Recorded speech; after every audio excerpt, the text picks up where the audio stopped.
Assalamualaikum warahmatullahi wabarakatuh. Selamat malam, salam sejahtera buat kita semua. Terima kasih. Assalamualaikum warahmatullahi wabarakatuh. Pertama saya ingin katakan bahwa kita masuk dalam turbulensi pikiran dan prasangka. Karena belum ada satu institusi resmi yang mengatakan menerbitkan daftar itu pertama. Kedua, dalam daftar itu tidak semua penceramah. Saya juga ada lihat profesor. Ya, oke. Jadi jangan kita menyeralisasi lalu belum apa-apa, inilah kehebatan kita hari ini. Satu sisi kita membenci demokrasi, satu sisi kita memakai demokrasi untuk kepentingan kita pribadi. Selagi belum ada pemberitahuan resmi itu dirilis oleh siapapun, tentu kita baru masih memakai kata bersayap andai-andai. Ya, apakah di Indonesia ada radikalisme? Ada. Apakah radikal itu, bahasa radikal itu baru muncul setelah pilkada DKI? Bohong itu. Jauh sebelum itu, udah ada bom Bali dan sebagainya. Jadi begini, suatu informasi harus kita filterisasi. Bahasa agamanya harus tabayun. Jangan menyatukan sesuatu, lalu kita mengambil kesimpulan. Dan semua jadi salah, pemerintah jadi salah semua. Saya ingin bahas dari perseptif politik kebangsaan, karena kita bicara politik kebangsaan. Pemerintah pasti berdiri dalam politik kebangsaan. Karena pemerintah mengakui beberapa agama di Republik ini. Kita bukanlah negara Islam, tapi kita negara beragama. Makanya ada manifestasinya dalam Pancasila sebagai suatu representasi keagamaan. Dan demokrasi hari ini ditafsirkan, kalau pakai bahasa Dinda ini ditafsirkan dengan berbagai makna yang berbeda. Orang-orang yang mungkin dekat dengan pemerintah memaknai sendiri. Tetapi orang-orang yang tidak suka dengan pemerintah punya makna yang mungkin saja itu bisa masuk ke wilayah agitator, agitasi. Orang-orang yang benci kepada pemerintah, koreksi itu tidak ada lagi, Bu ya. Yang ada caci maki. Coba tunjukkan saya ajaran Islam yang mengatakan mengoreksi pemerintah bisa di pinggir jalan, bisa seperti hari ini.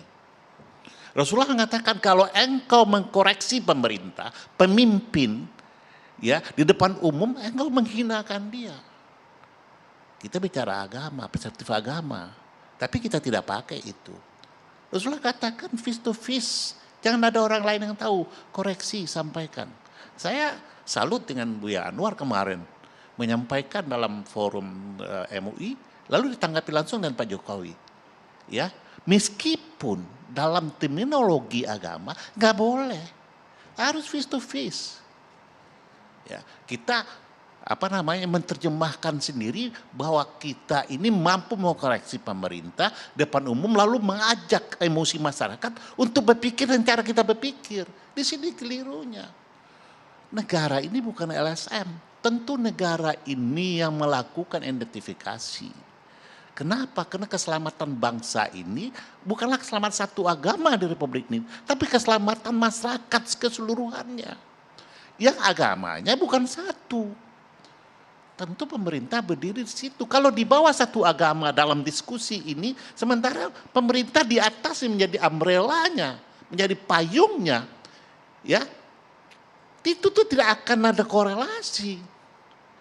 Tetapi apa betul kalau kita ambil sisi Islam seperti itu?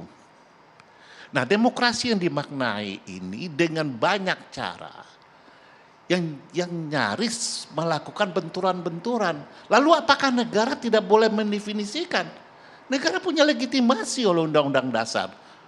Pembukaan undang-undang menjaga, jelas, melindungi seluruh tumpah darah, bukan satu agama.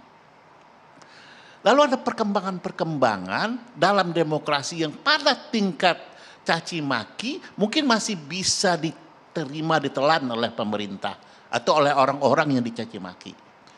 Tetapi di saat kebebasan atas nama demokrasi itu muncul pemikiran-pemikiran baru, ideologi-ideologi baru yang tersisip di dalamnya.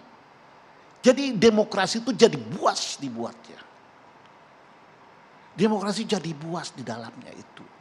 Kenapa? Karena muncul pemikiran-pemikiran, membawa ideologi-ideologi yang tidak ada sebelumnya di Republik ini. Penceramah ini. Saya akan sampai ke sana, ya. Jadi muncul ideologi itu, disitulah muncul radikalisme. Kalau kita ambil dari tata bahasa, akar. Kalau radikal itu merubah sesuatu dari yang buruk kepada yang baik secara drastis, itu ya. Itu radikal yang konstruktif. Tetapi radikal yang kita bicarakan hari ini adalah radikal yang merubah suatu bangunan yang sudah utuh, yang sudah menjadi konsensus nasional, lalu dirubah. Dibuat, dibongkar. Dengan apa? Dengan sistem pemerintahan. Khilafah itu yang dibawa oleh kampanye banyak organisasi internasional. Itu kesatuan kebangsaan. Satu dunia. Saya pernah katakan Anda harus menang dulu perang dunia ketiga. Ngawur datanya. Saya bukan dalam kapasitas mengatakan benar tidak benar. Saya akan sampai kepada apa yang menjadi pikiran kebangsaan negara ini. Ya. Jadi kalau khilafah versi HTI itu belum tentu sama versi ISIS, belum tentu juga sama versi Al-Qaeda. Ini aja kalau dia komandir berbenturan semua. Untuk itu negara memberikan kriteria bahwa ini sudah final konsensus nasional bahwa ideologi bangsa ini adalah Pancasila. Dan Pancasila itu udah mau akomodir kepentingan agama, kepentingan sosialis, kepentingan demokrasi, kepentingan banyak pemikiran dalam 5 sila itu.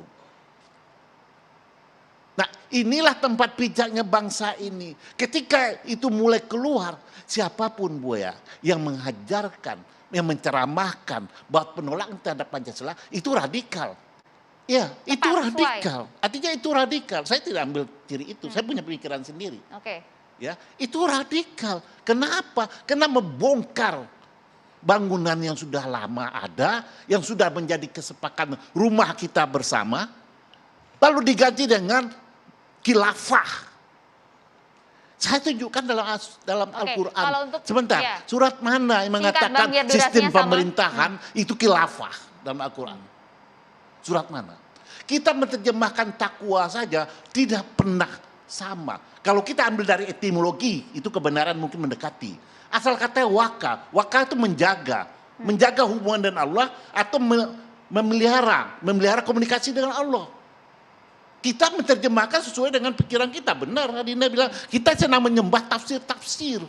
Saya ingin katakan bahwa mungkin BNPT memberikan kriteria umum. Kriteria umum ini bisa dilakukan oleh semua orang, bukan oleh satu agama, ya bisa saja. Tapi kriteria itu adalah kriteria sebagai pagar kebangsaan. Dan saya malah mengatakan ada juga penolakan terhadap undang-undang, ya ada penolakan terhadap undang-undang dasar, ada penolakan terhadap kebenekaan, ada juga yang mengakomodir dukungan terhadap kekerasan. Itu radikalisme. Pertanyaannya? Ya. Nah, saya ingin katakan bahwa BNPT mengeluarkan kriteria itu adalah sebagai early warning buat kita.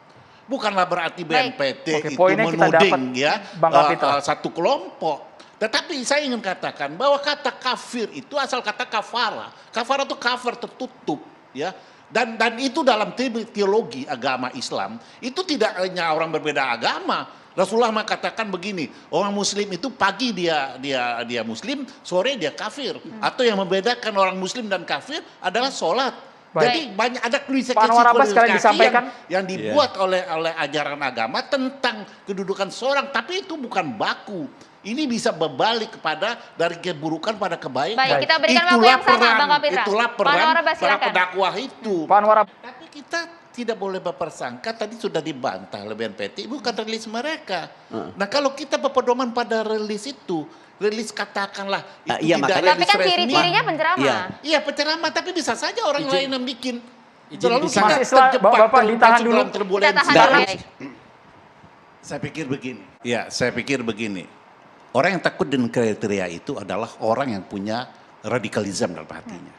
Bahwa apa yang disebut Pancasila, Undang-Undang Dasar, Kebenekaan, NKRI, dan anti kekerasan itu. Itu bagian dari pakaian keindonesiaan, pakaian politik kebangsaan kita. Kalau orang tidak melakukan itu dan tidak merobohkan rumah kebangsaan dengan 5 pilar itu, tidak ada yang dikhawatirkan. Berarti dia bukan radikal. Tetapi kalau dia punya bibit itu, ingin merontohkan kebangsaan itu dengan mengganti sistem pemerintahan, dengan mengganti ideologi kebangsaan, maka dia radikal.